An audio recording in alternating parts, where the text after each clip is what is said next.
कुडाळ तालुक्यातल्या घावनळे इथली दीक्षा तिमाजी बागवे ही 17 वर्षीय तरुणी गेल्या 2 महिन्यांपासून बेपत्ता होती।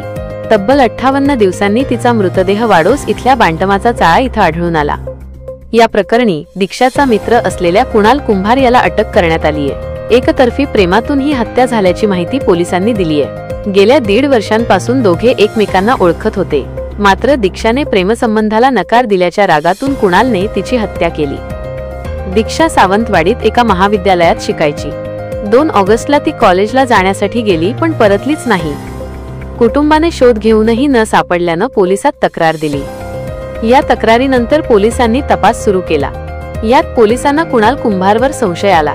सुरुवातीला त्यानं उडवाउडवीची उत्तरे दिली, पण पोलिसी खाक्या दाखवताच सत्य सांगितले।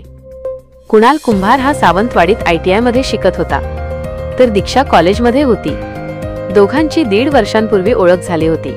या ओळखीतून घट्ट मैत्रीही झाली। कुणालने तिला प्रेमसंबंधासाठी विचारणा केली, पण ती प्रतिसाद देत नव्हती। यामुळे संतापलेल्या कुणालने ती माझी नाही तर कुणाचीच नाही म्हणत तिला संपवण्याचा निर्णय घेतला। कुणाल कुंभारने दीक्षाला दुचाकीवरून आंबेरी शिवापूर मार्गे बाडोस परिसरात नेले।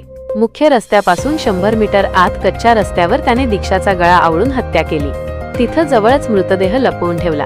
कुणाल हा त्याच परिसरातील डॉक्टर शरद पाटील यांच्याकडे काही काळ कामाला होता, त्यामुळे इथल्या परिसराची त्याला चांगली माहिती होती।